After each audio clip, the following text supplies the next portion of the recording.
to our country. Passing Title 42 is imperative, and it is the most important thing this Congress can do at this time. It's a shame. It's a tragedy. I yield back the remainder of my time. The United States of America just witnessed the most astonishing spectacle. We are here to debate. Everything woke turns to We will never, ever surrender to the woke mob. Before the word woke became the right's figurative boogeyman, it had a much richer history. So how did we get here? Let's rewind. The first recorded use of the word goes back to 1934, when a black blues singer named Huddy William Ledbetter, aka Leadbelly, wrote a song called The Scottsboro Boys about the 9 young black men who were falsely accused of sexually assaulting 2 white women in Alabama. I advise everybody to be a little careful when they go along through that, but stay woke, keep their eyes open. The phrase "stay woke" became slang among black communities and was used as a warning that meant to be on alert while traveling in deeply racist areas. The word wasn't used politically until the 1960s, when the New York Times published If You're Woke, You Dig It. The article listed popular phrases used in African-American slang. Fast forward to 1972, when playwright Barry Beckham wrote Garvey Lives, a play about civil rights activist Marcus Garvey. In the play, one of Beckham's characters exclaims, "I've been sleeping all my life, and now that Mr. Garvey done woke me up, I'm gonna stay woke, and I'm gonna help him wake up other black folk." Staying woke no longer meant simply staying alert. It also meant to no longer allow social injustices to go unacknowledged. Then came the queen of R&B, Erykah Badu's 2008 song Master Teacher, in which the singer brought the idea of wokeness back into the mainstream. I stay woke, but I stay woke. In 2014, amid protests in Ferguson, Missouri, the hashtag #StayWoke became popular on Twitter and has remained in use in social justice space since. What woke is keeping your antenna up and paying attention to the things that are going along.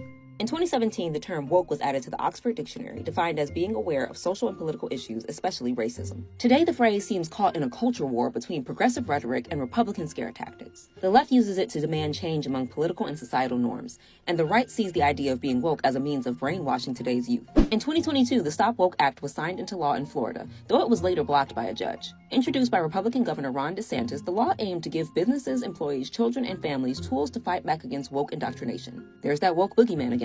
So the next time you hear someone say something like this, I don't like the term woke because I hear woke. It's like just a term that use half the people can't even define it. They don't know what it is. remember the word's powerful history. Everything woke turns to We will never, ever surrender to the woke mob. Before the word woke became the right's figurative boogeyman, it had a much richer history. So how did we get here?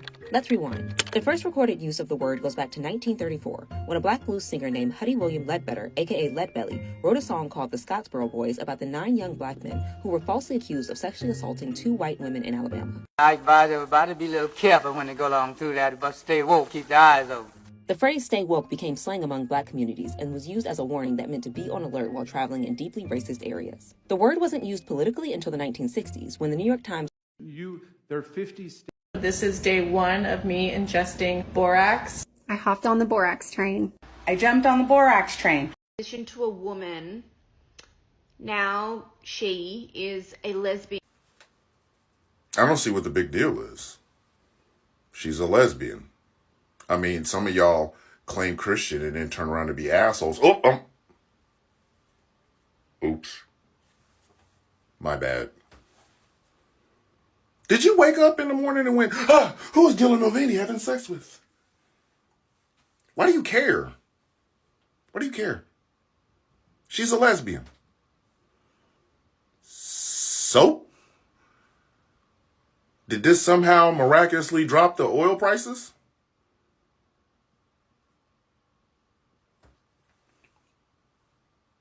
Is your prime minister not a dick now?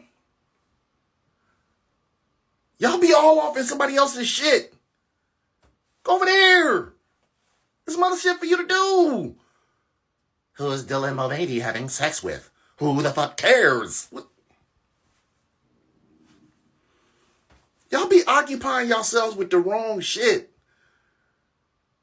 Oh my God. Who is Dylan Mulvaney having sex with? And follow-up question, why the fuck should I care? And you want to go into their transition history? What? Why do you care? Are you going to buy any products that Dylan Mulvaney is selling? No? Then why the fuck do you give a shit? There's an old African-American saying, Mind the business that pays you. Mind the business that pays you. If you're not making any money off of this story, why are you talking about it? Why do you care? I think sometimes, and I really honestly believe this, some of y'all have love lives that are so boring you have to go find somebody else's shit to talk about. Oh my God, Dylan Mulvaney is a lesbian. Oh my God, who the fuck cares? What the fuck? Is there a point to this? So Dylan Mulvaney's a lesbian. Curses, spoiled again. You know, it's interesting because especially in this chamber, we talk a lot about. If you haven't heard yet, country music singer Jason Aldean has come out with a song that is, well, chock full of dog whistles and innuendos. Watch this video. So are we going to talk about the racist dog whistles in Jason Aldean's new song or no? Because this shit's got me fired up. When I tell you there was a visceral response to hearing this song for the first time today, I mean that shit. After listening to this song one time, the references that I heard were nods to sundown towns and lynch mobs. And actually, this song is a great example of how you don't have to mention race at all for something to very obviously be about race. So the song is called Try That in a Small Town, and if you're with me, you already know where this is going. So right out of the gate in the first verse, he's talking about very stereotypical crimes that you know what I'm saying. You know what I'm saying. Like carjackings and robbing liquor stores. Who talks about those crimes? Sounds like he got his inspiration for this song from Fox News. And then he goes on to say, cuss out a cop, spit in his face, stomp on the flag and light it up. Yeah, you think you're tough. Who could he be talking about there? Because I guarantee you it's not the people from the Capitol. So then we get to the chorus, and this is where shit just gets wild. So he says, well, try that in a small town. See how far you make it down the road. Round here, we take care of our own. You cross that line, it won't take long for you to find out. I recommend you don't try that in a small town. Tell me that that is not a reference to sundown town behavior. You cannot convince me otherwise. So then we get to verse 2, and it just gets more unhinged as we move forward. He says, got a gun that my granddad gave me. They say one day they're going to round up. Well, that shit might fly in the city. Good luck. Like, speechless. This part had me speechless. Because who's been talking about the resistance? And demographically, who usually lives in cities? Black folks. The answer is black folks. And then it goes through that sundown town chorus again. And I just can't get the picture out of my mind when he says, see how far you make it down the road. There is a scene in Lovecraft Country, if you've ever seen that show, where they're in a sundown town and they get chased out of the town. And like, literally, that's all I can picture when I read that line. So then we get to the bridge where he unironically burned it to the ground with this song. So he says, full of good old boys raised up right. If you're looking for a fight, try that in a small town. I feel like I could do a whole separate video on the historical context of what the good old boys means. Because if you search that term and the history of it, there's lots of different meanings from different areas of the country about what good old boys means. But when I hear that phrase, all I can think of is a group of white vigilantes who's made it their sole mission in life to keep black folks in check. Should I do a part 2 about the music video? Here's where the conservatives are going to come in here and go, but you're just a liberal. You're going to find bad in anything. But in actuality, if you'd like to know just how bad this song and video actually are, watch this video. So we kind of have some good news updates from this situation. CMT pulled the video and won't show Jason Aldean's video for Try That in a Small Town. It's also extremely worth noting that the site where Jason chose to shoot this video is the site of a lynching of a black man in the 1920s. And I have seen enough from Jason, who also did blackface for Halloween, and his insurrectionist Barbie mistress wife, to know that this was not a coincidence. He can put out this fake-ass apology that I'm barely going to give any credence to, because he and his mistress's actions have shown who they really are and what exactly this song is supposed to mean. That's how bad it is. CMT pulled the fucking video. If you want to watch it yourself, head over to YouTube and type in Jason Aldean, try that in a small town, and see for yourself.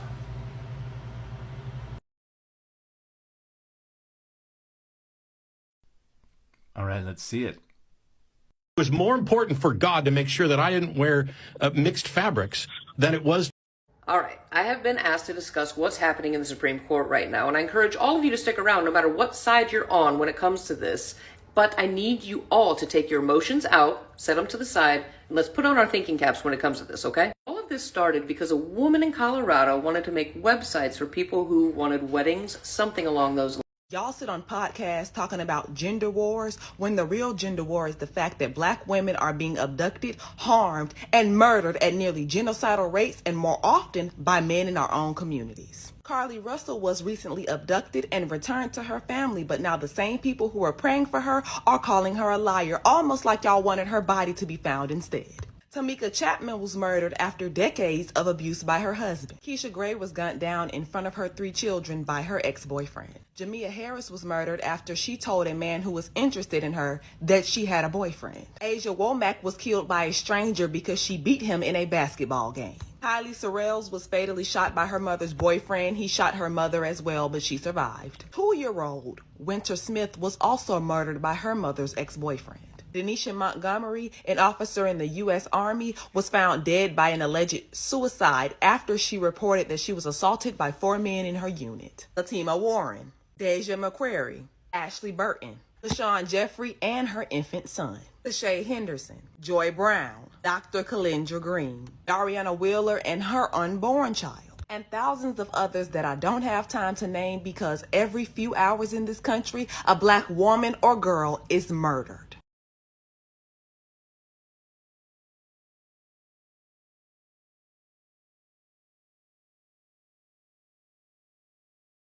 Y'all sit on podcasts talking about gender wars when the real gender war is... Everybody knows that cooking a piece of meat is like wringing a wet sponge. Heat pushes... The Pride drag queens got in the elevator. They happen to be going to the same floor as me. You're so brave. Thank you for sharing. I had a similar situation happen to me, and I want to share it with you. I was traveling out of town with my family, and I got a hotel room. And when me and my family got to the hotel room, I have underage children, mind you. This is, like you said, underage children on your campus. Same here.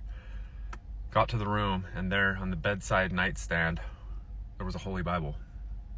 And I remember being super confused and scared, kind of, because I was like, I didn't order this. I paid for this room, and I didn't order religion on the side, you know? You paid for your class, and you were like, I didn't ask for other people to get on the elevator with me. What is this? So I get it, and I could have just ignored it and just been like, oh well, it's here, but I can move on with my life.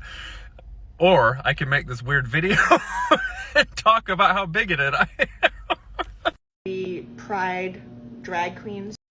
By now you've probably heard that Marjorie Taylor Greene humiliated herself a few days ago when she compared Joe Biden to FDR and LBJ, accusing him of caring about education, medical access, and addressing rural poverty. Awful things we all know. Well, now the Biden campaign is out with an incredible response. You have to watch this and just think about how clever the team is to put this out on such short notice. Joe Biden had the largest public investment in social infrastructure and environmental programs that is actually finishing what FDR started, that LBJ expanded on, and Joe Biden is attempting to complete. Programs to address education, medical care, urban problems, rural poverty, transportation, Medicare, Medicaid, labor unions. And he still is working on it.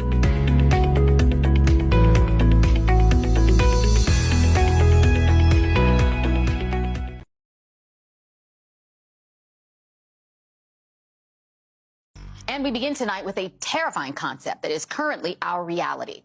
Right now, the Republican Party's presidential frontrunner, a twice impeached, twice indicted, liable for sexual abuse former president, is openly running a campaign on autocracy. Reporting from the New York Times today breaks down all the ways Donald Trump and his allies are planning to expand presidential power if he's elected in 2024. And that goes beyond just using the Justice Department to go after his political enemies, as he has already promised to do. The Times writes that Trump and his associates have a broader goal: to alter the balance of power by increasing the president's authority over every part of the federal government that now operates by either law or tradition, with any measure of independence from political interference by the White House. That includes bringing independent agencies like the Federal Communications Commission, which regulates the media, and the Federal Trade Commission under direct presidential control, reviving the practice of impounding funds, refusing to spend money Congress has appropriated for programs the president doesn't like, and stripping employment protections from tens of thousands of career civil servants, making it easier to replace them if they are deemed obstacles to his agenda. Now, all this is not a secret. It's happening not behind closed doors. They've been openly broadcasting this plan at rallies and on Trump's campaign website. But now some of those directly involved in this multi-million-dollar operation have been saying the quiet part out loud. John McEntee, a former White House personnel chief, said, "Our current executive branch was conceived by liberals for the purpose of promulgating liberal policies. There is no way to make the existing structure function in a conservative manner. It's not enough to get the personnel right. What's necessary is a complete system overhaul." And if you're asking yourself why they're doing this, I have 3 words for you: power, money, and deregulation. You agree with infanticide? Well, I think you're using inflammatory language to basically describe a situation that does not happen. We don't have infanticide happening. You agree if a healthy child is born, that it's that woman's right to decide if it lives or dies? What I think is, based on your question, you have a very low opinion of pregnant people. Because if you think that anybody would carry... Answer the question. Excuse me. Answer the question. I'm answering it. Do you No, want you're not. You want I to will answer, take it or that you you want to agree. keep talking over witnesses? What I'm telling you is nobody would carry a pregnancy and then decide on a Monday because they are bored that they want to have an abortion. That's ridiculous. We're talking about families who are in tough situations where folks have been excited about carrying a pregnancy. Most of the abortions that happen later in pregnancy are really tragedies where it's really a disappointment for everyone involved. I take it with all those words, you do agree with basically murdering a child after they're born. Miss Graves, could you answer that? Would you just, yes or no? I have to say, Congressman, how you just characterize the representative's statement is extremely inflammatory and the type of thing that it's dangerous. I've been talking today about the threats against crisis pregnancy centers, which I assume are serious. The threats that people who work on abortion access take every single day. I'm assuming that you're for infanticide. I would also say that her language that health... Madam Chair, gentleman's time.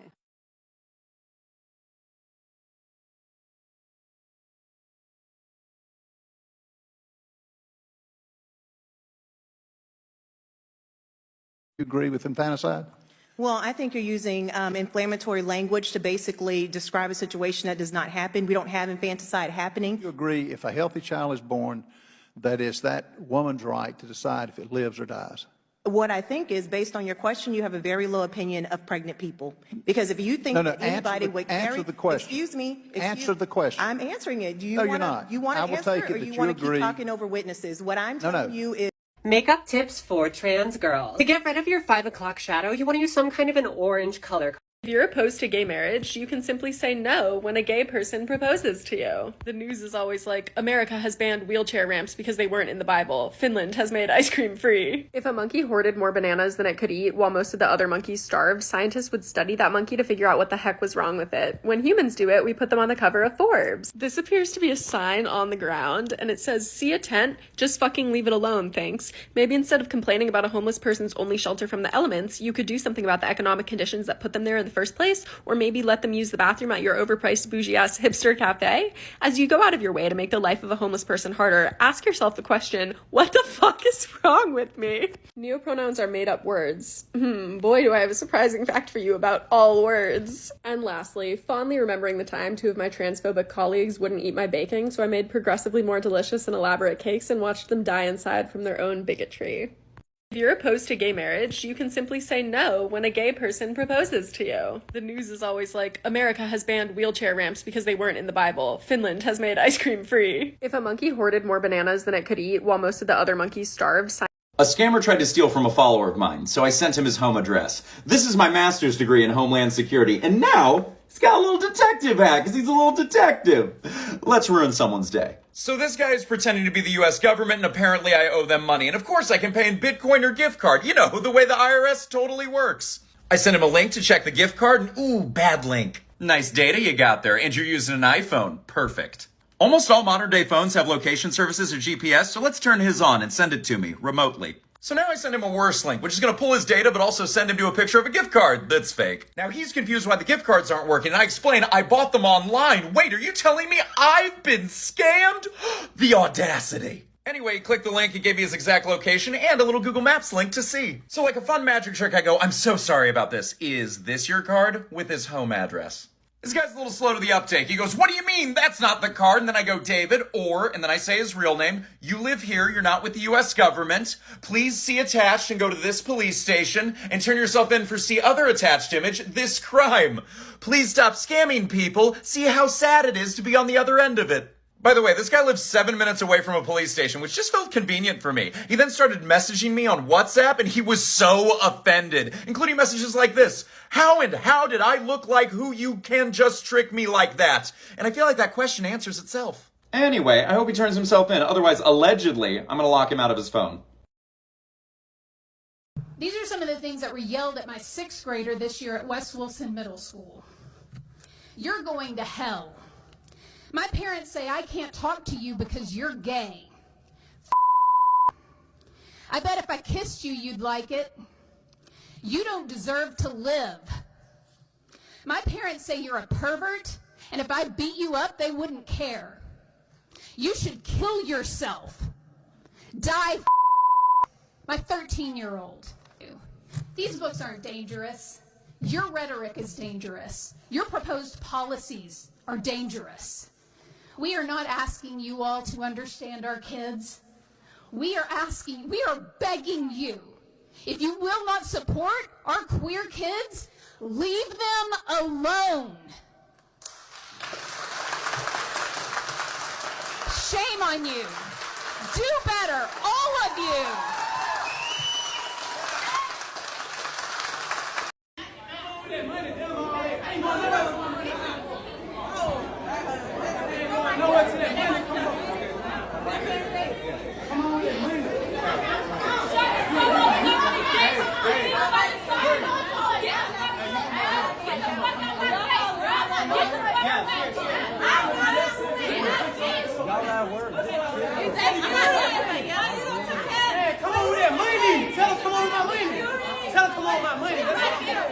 Hey, give him back his money. Just give him back his money. Hey, y'all move both of them over there. Just give him back his money. He'll leave. Hey, you come over here.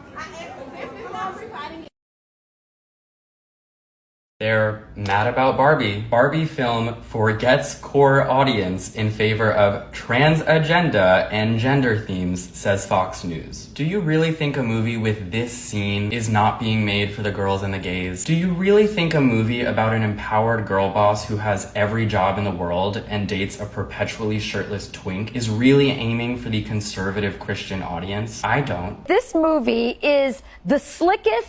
Looks like the Republicans' latest scheme. Hi, if you're wondering if you're autistic or not, I have a really simple test for you. Watch with me.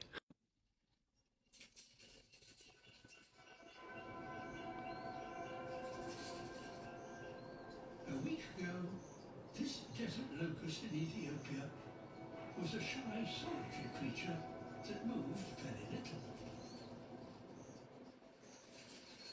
Not anymore.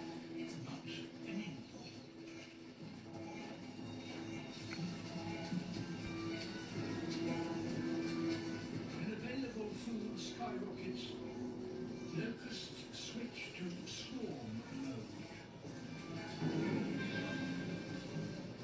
They start marching and multiply 10 times faster.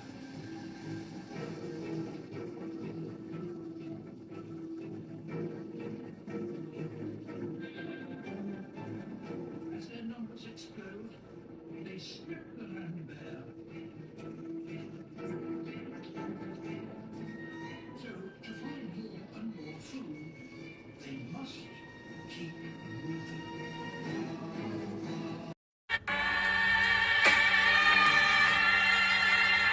You guys ever see that stuff on your FYP and then you really start fucking thinking about it? Like, are you out in public doing that? If you are, is there somebody videotaping you doing that? Or did you just like prop your phone up and you're doing it yourself? Did you like think about it before you posted it? Second question, and it's an honest question, I'm genuinely curious.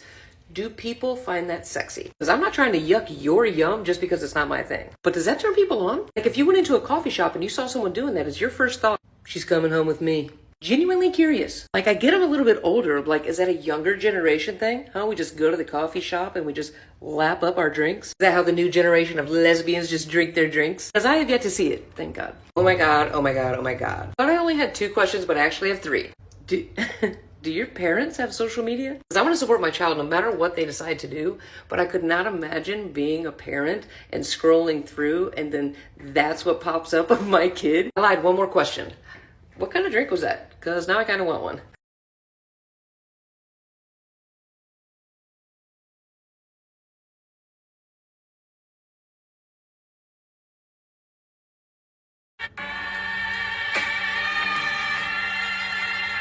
You guys ever see Country music used to tell the story of small town America's grit development, their blood, sweat, and tears, their struggles. Jason Aldean does not know a damn thing about living in a small town. For reference, here's the small town I was raised in. Population 1,119. The irony is in the simple fact that you're rocking out to a song written by a big city man. A music video, which was shot in front of a courthouse Jason Aldean's never been to, in a town he's never lived in, yet was famous for the death of an 18-year-old, hung from the exact place he hung his American flag in the video. Why did he choose that spot? Why not go to Macon? He's from Macon, right? He may not be a small town man, but at least he could go to his big city courthouse, but he chose that famous courthouse. Why? I don't know why I'm asking the question to people who've taken advice on how to think from a trust fund baby in a bow tie. For the last 5 years, y'all fill my comments with, don't loot, don't burn the flag, don't spit on cops. What you really mean is you're allowed to desecrate the flag and beat cops with it, as long as you're doing it because you don't have the intestinal fortitude to accept a loss. Or maybe you mean we can get the blessings to desecrate our institutions, as long as we're doing it in the name of a terrorist insurrection of the 1860s. The bottom line is I live in small town America, and they think, because I'm white, they can confide in me with their lynching jokes. They don't think that I'll tell my wife. The reality is I don't find those jokes funny, and I don't think I need to utilize them to get clout like Jason Aldean. You keep saying over and over it's about looting. The song is about looting. Try that in a small town, he said. See how far you get down the road. Are the Aldean lyrics accidentally daft, or are they intentionally provocative, at the expense of potentially harming other Americans? I'm going to go with the latter. At the end of the day, there are really good people in small towns. And there are some really, really ugly ones. Jason felt like it was a good idea to leverage the ugly attitudes of small towns so that he could get millions of dollars. If it was about looting, I think you guys would be making a really big deal about all those January 6 rioters that looted our Capitol. But at the end of the day, I think many of you individuals feel like it would be a good thing if Donald Trump pardoned them. And that's just a very un-American thought. Being a senator, his wife's a teacher, he wrote books. I just got off the phone with Governor Abbott of Texas's office, and I'll just let you listen.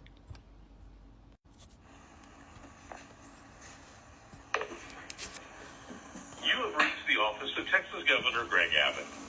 We need a moment to find an available support agent for you. Your call will be answered in the order in which it was received. Please note that calls may be recorded and monitored for training and quality purposes. If you would like to skip the hold music and leave a voicemail, you may press 1 at any time. One moment, please. Office of the Governor, Constituent Communications. Hi, can I ask a question? So I just wanted it from an actual human there, because all over the internet and media, they're saying that at the border, Abbott has ordered everyone just put back in the water, pushed back, children, anyone. Can you give me a statement on that? What is the actual order? Well, I can't give you a statement, ma'am, as that's allegedly what's happening, so. How can I get it so that I have legitimate information? What would you recommend? Here, 1 second. I can check if the governor's released an official statement. Thank you.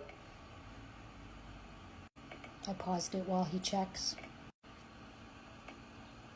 So, yeah, ma'am, the governor has not released an official statement on it, ma'am. Okay. Okay. Well, thank you for the information. Do you that's okay. Do you let him know of calls, like, so that he can address things like that? Yes, ma'am, we do, yeah. There's been a plethora of calls on that today. Okay. Thanks again. You have a great day. Have a good one, ma'am. Take care. Bye-bye. In case you missed it, I am seeing a lot about people are saying, whether this joke is real or not, it will live in my head rent-free forever. Here's what's wild. A current or former United States Senator, I shall not say whom, lives in my neighborhood. Everybody talks about him. I know which house is his. I'd never met him. Now I'm home from tour, and I decide to start my day with a morning walk, a casual walk. You know, I have some coffee. Let's get the day started. I go for a walk. I walk past his house. He comes outside. I don't say anything, right? But he yells out. He goes, "Hey, are you the comedian?" I go, "Yeah." He goes, "Where do you think the term motherfucker comes from?" "Hello, it's nice to meet you." I go, "I don't know." He goes, "You think it's from people doing that?"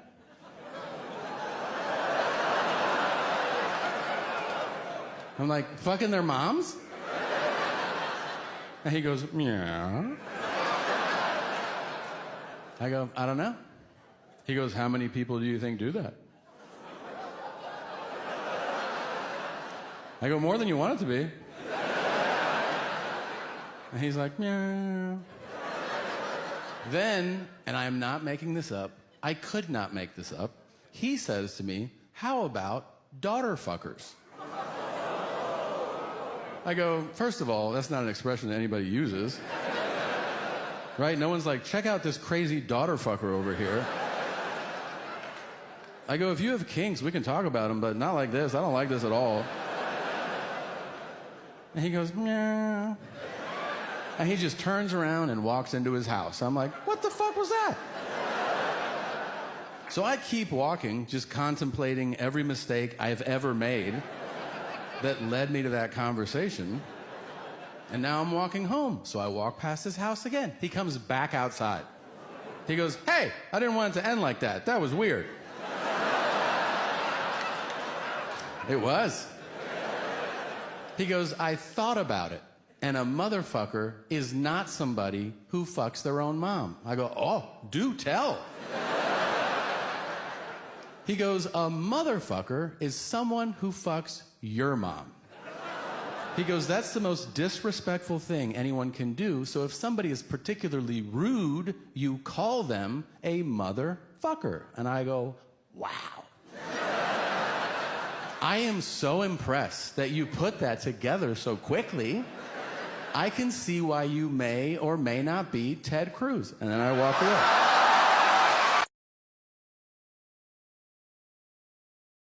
Was it something that shocked you? Was it something that was difficult for you to accept? Yes, it was completely out of my realm of understanding.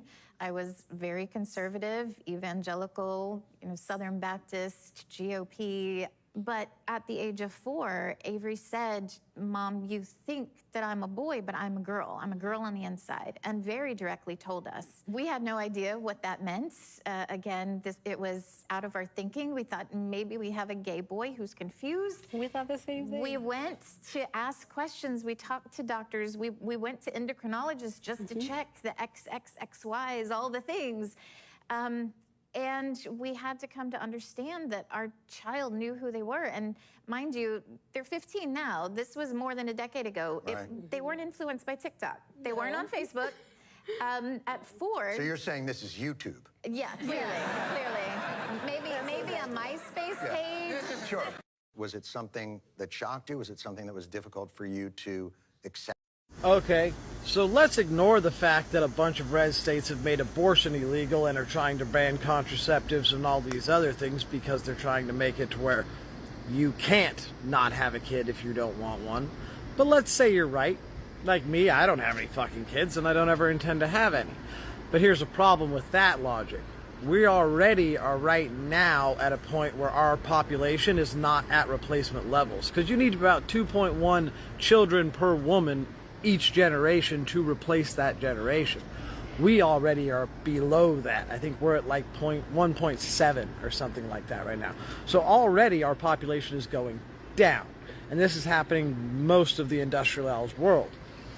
So you can't have a functioning society where half the population is over the age of 55. It doesn't work. And right now there's something like 400,000 more boomers this year that retire than Generation Z enters the workforce, which means there's going to be a huge labor shortage because that's how numbers work. But your answer is they should just stop having kids altogether, which will just increase the labor shortage, which will then lead to a place where the population is too old to sustain itself because there won't be enough young people to take care of the old people. The people like you can't do fucking simple math and figure this out. Okay, so let's ignore the fact that a bunch of red states... Yet again, without us even asking, Marjorie Taylor Greene has proved what kind of a shit human being she is, and it is the shittiest of the shittiest. Today on the House floor, Marjorie Taylor Greene decided it was a great idea to show sexually explicit photos of Hunter Biden. Yes, these photos are of Hunter. Obviously, they are edited, of him engaging in sexual acts. I don't know what kind of obsession she has with him, but it's unhealthy, and he honestly needs to sue her for every fucking penny that she has. There's no way that this is not classified under revenge porn. How could it not be? How could she have not been committing a crime in this moment? And she printed it out on a fucking board. Why did no one tell her this was not a good idea? Why did they encourage her to do this? Do they hate her? I sincerely hope that she gets added to the list of Republicans with criminal charges because this is fucking egregious and I feel really bad for Hunter. By trying to inconvenience the picketers, Universal may have broken what is... Mayday wore green high-top Converse with a heart she had hand-drawn on the right toe because they represented her love of nature. These are the same green Converse on her feet that turned out to be the only clear evidence that could identify her after the shooting. How about that? Finally recognized her green Converse. Thank you. Have a nice day. We hope you take action on gun violence prevention.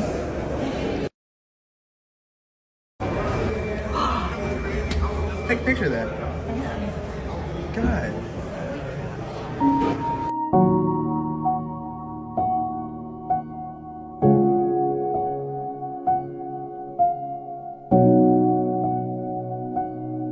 Maite wore green high-top Converse with a heart she had hand-drawn on the right toe because they represented her love of nature. These are the same green Converse on her feet that turned out to be the only clear evidence that could identify her after the shooting.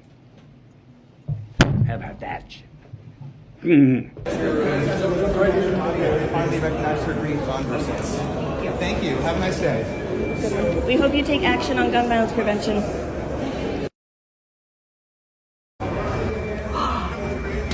Take a picture of that. God.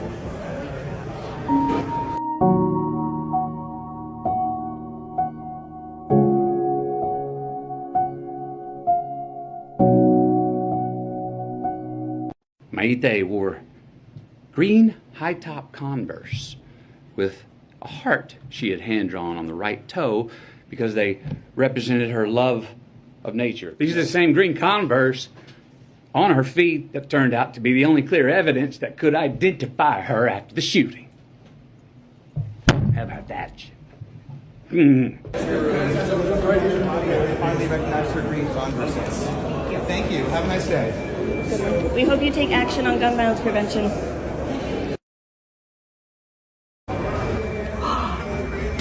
Take a picture of that. God.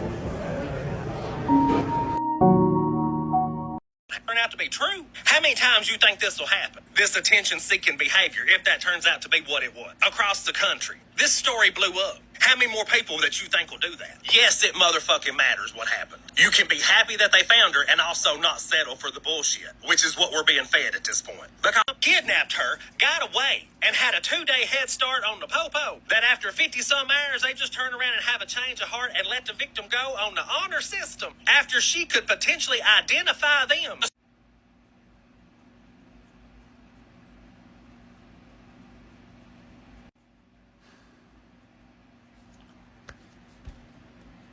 Or maybe she escaped. Maybe her will to survive. Maybe the fact that she is a strong woman. Maybe that factored into her finding a way to get away. Do you think that's never happened before in human history? Do you think women haven't been abducted but were able to escape before? Some of the most horrific criminals have kidnapped people, and those people who had no hope still managed to survive and or escape. Jamie Kloss did. Elizabeth Smart did. J.C. Dugard did. Colleen Stan survived. Kayla Brown survived. What about Amanda Berry? She escaped and managed to save 2 other women. Sean Hornbeck and Ben Ownby, they got away. What about Kara Robinson Chamberlain? She was held captive for 18 hours and got away. What about Kamaya Mobley? She got away. What about Katie Beers? She was saved. What about Stephen Stainer and Timothy White? Why is it you think it's impossible for kidnapping? If you've been keeping up with the SAG-AFTRA and WGA strike, you've probably seen this picture of those trees at Universal that... I'm Michigan Attorney General Dana Nessel. On December 14, If you've been keeping up with the SAG-AFTRA and WGA strike, you've probably seen this picture of those trees at Universal that were trimmed in a very interesting manner, aka an aggressive manner, and taking away shade for the picketing workers at Universal, which, by the way, don't you think we have hats and sunscreen and sunglasses? It's not going to keep us away, but... I'm Michigan Attorney General Dana Nessel. On December 14, 2020, certified electors in all 50 states convened to carry out their official duties related to the 2020 presidential election and award their state's electoral votes in accordance with their state's election laws. The election in Michigan was procedurally the same as in every previous modern presidential election. Nearly 5.5 million Michigan voters cast their ballots. A successful canvass in all 83 counties and multiple audits performed by the Secretary of State determined that the Democratic nominee, Joseph R. Biden, received over 2.8 million votes, approximately 154,000 more votes than the Republican incumbent, Donald J. Trump. The results were then certified by the bipartisan Michigan Board of State Canvassers, and the sitting governor officially recognized Michigan's 16 electors who, in accordance with Michigan's election laws, convened on December 14th in the state Senate at 2:00 p.m. Despite this, the groundwork was laid for a plan to send alternative slates of Trump's electors to Congress in an attempt to outmaneuver and circumvent the long-standing Electoral College process. As part of the orchestrated plan, we allege that 16 Michigan residents met covertly in the basement of Michigan GOP headquarters and knowingly and of their own volition signed their names to multiple certificates stating that they were the duly elected and qualified electors for President and Vice President of the United States of America for the state of Michigan. That was a lie. They weren't the duly elected and qualified electors, and each of the defendants knew it. They carried out these actions with the hope and belief that the electoral votes of Michigan's 2020 election would be awarded to the candidate of their choosing instead of the candidate that Michigan voters actually chose. After signing these fraudulent electoral documents, some of the false electors attempted to enter the state capitol and deliver their fabricated electoral votes to the Senate floor, but were turned away. The false electoral documents were then conveyed to the United States Senate and the National Archives with the intent that Vice President Pence would overturn the results of the election using the false electoral slate. This plan, to reject the will of the voters and undermine democracy, was fraudulent and legally baseless. The false electors' actions undermined the public's faith in the integrity of our elections and not only violated the spirit of the laws enshrining and defending our democracy, but, we believe, also plainly violated the laws by which we administer our elections in Michigan and peaceably transfer power in America.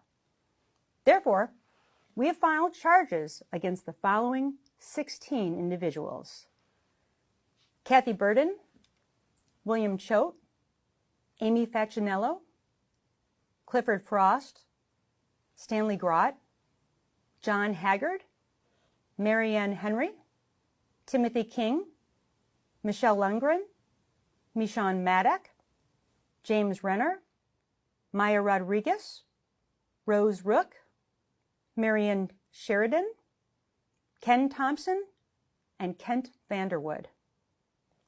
Each of them has been charged with 1 count of conspiracy to commit forgery, a 14-year felony, 2 counts of forgery, a 14-year felony, 1 count of conspiracy to commit uttering and publishing, a 14-year felony, 1 count of uttering and publishing, a 14-year felony, 1 count of conspiracy to commit election law forgery, a 5-year felony, and 2 counts of election law forgery, a 5-year felony.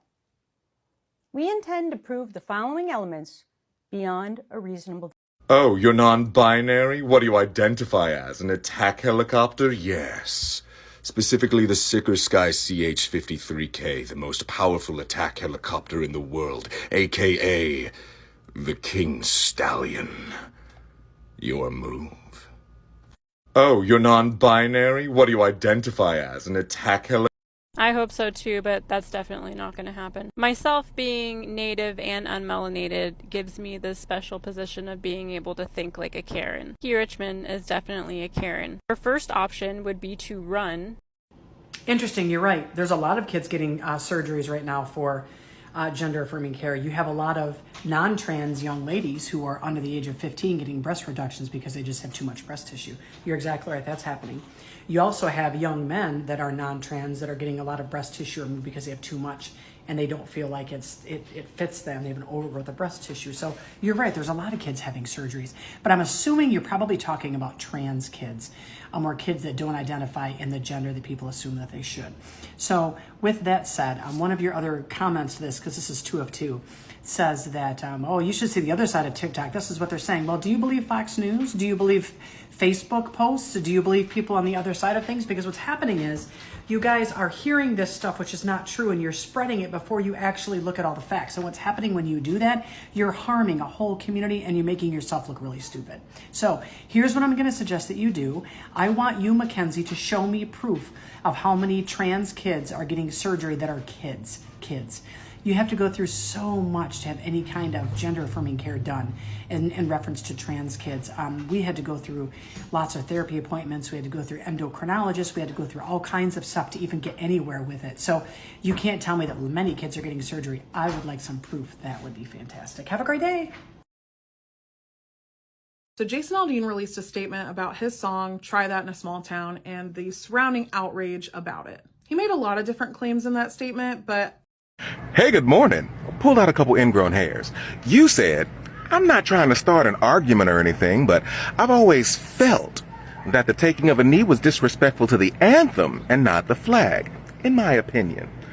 Well, historically, did you know that the national anthem is disrespectful to black people, and that's the reason it didn't become the national anthem until 1931? True story. So come here real quick. Let's have a conversation. First up, your feelings are not facts. So in a factual conversation about what is and what isn't, your feelings have no merit. They are feckless. Keep them to yourself. Now that we've gotten that out of the way, let's take a look at the lyrics of the Star-Spangled Banner. Now, we only sing one verse because the rest of them have been deemed problematic, especially the third verse, which starts off like this. And where is that band who vauntingly swore? And what band are they talking about? This band, the British Corps of Colonial Marines. Pause to read if you like. It all started in the War of 1812 when General Cockburn gave a proclamation, stating that anybody who fought for the British would gain their freedom. And by 1814, about 3,400 enslaved black people signed up to fight for their freedom. And on the 24th of August, 1814, the Colonial Marines beat the brakes off the Americans, and Francis Scott Key saw it. You see, the British not only promised freedom and a land to these black colonial marines, but they also promised refuge to them as well. Pay attention to that word refuge because it's going to come up later. So these black soldiers fought with everything they could, winning battles left and right, even going so far as to burn down the White House. The verse goes on to say, who vauntingly swore that the havoc of war and the battle's confusion, a home and a country should leave us no more. What does vauntingly mean? It means to boast, to brag, or praise excessively. And who was doing this at this time? The British Corps of Colonial Marines who were winning battles in the War of 1812. In total, it was about 4,000 black people bragging about the battles that they had won as they fought for their freedom. The first line of the third stanza of this diss track asks, where they at? And the second line answers, it says, their blood has washed out their foul footsteps pollution. Whose blood are they talking about? Whose blood washed out their foul footsteps pollution? The blood of the British Corps of Colonial Marines. The blood of black people who were fighting for their freedom. It goes on to say that no refuge could save the hireling and slave from the terror of flight or gloom of the grave. See that word refuge again? Who was giving them refuge? The British were. So what or who is a hireling? Well, during this time, a hireling was one who works for hire. And who was that? According to the book Hirelings, African American Workers in Free Labor in Early Maryland, it was the enslaved black people who were sold by white enslavers.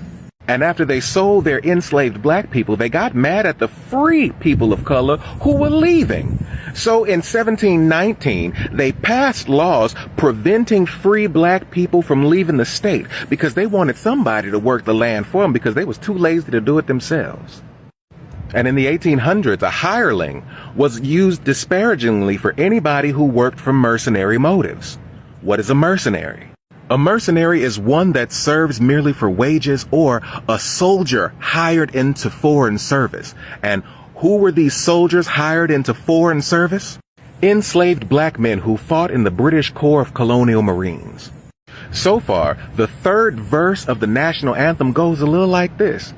So where the black people I saw fighting for their freedom who was bragging about they was gonna beat us?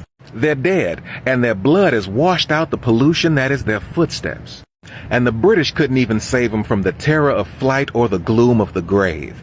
And the star-spangled banner in triumph doth wave over the land of the free and the home of the brave. You see, the Star-Spangled Banner is a diss track to African Americans who had the audacity to fight for their freedom.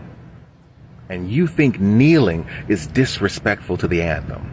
So why did this Star-Spangled diss track become our national anthem? 2 words: white women. This gaggle of Karens were known as the United Daughters of 1812, and they were led by Miss Reuben Ross Holloway, seen here waving both the Confederate flag and the American flag. You see where this is going? So on June 14th, 1931, the National Society of the Daughters of 1812 and the state of Maryland sponsored a ceremony at the War Memorial Plaza in Baltimore to celebrate the new national anthem. The parade was led by a column of Boy Scouts carrying 3 flags: the Stars and Stripes, the red and gold flag of Maryland, and the Stars and Bars of the Army of the Confederate States of America. So why were they flying the flag of traitors?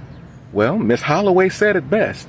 The Confederate flag, she declared, was also a star-spangled banner. And in 1917, President Woodrow Wilson made it a national anthem. Now, Woodrow Wilson was a Southern white supremacist and a racist who sympathized with the lost cause narrative.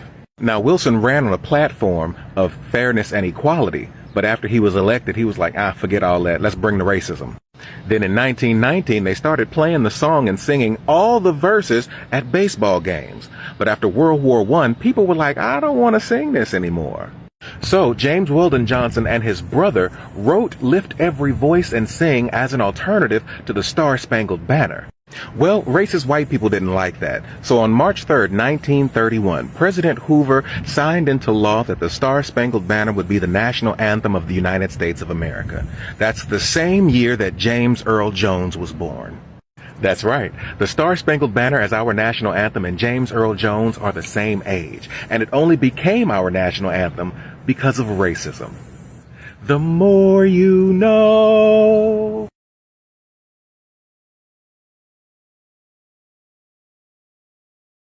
No part of this is acceptable. A 16-year-old boy has died after an industrial accident at a Wisconsin sawmill. His parents say he is no longer suffering. The teenager died days after he was discovered unconscious by first responders. He would later die in a pediatric hospital. His death comes as 14 states, including Wisconsin, seek to introduce bills to roll back child labor laws. And who wants to guess what percentage of those states are red?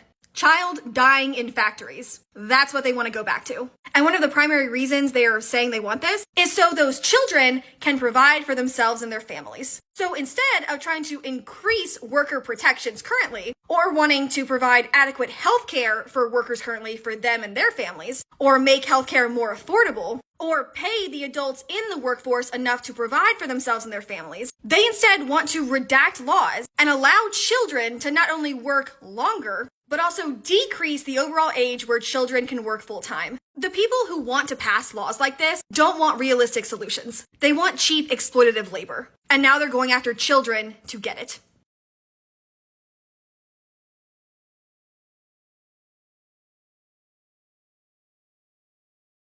No part of this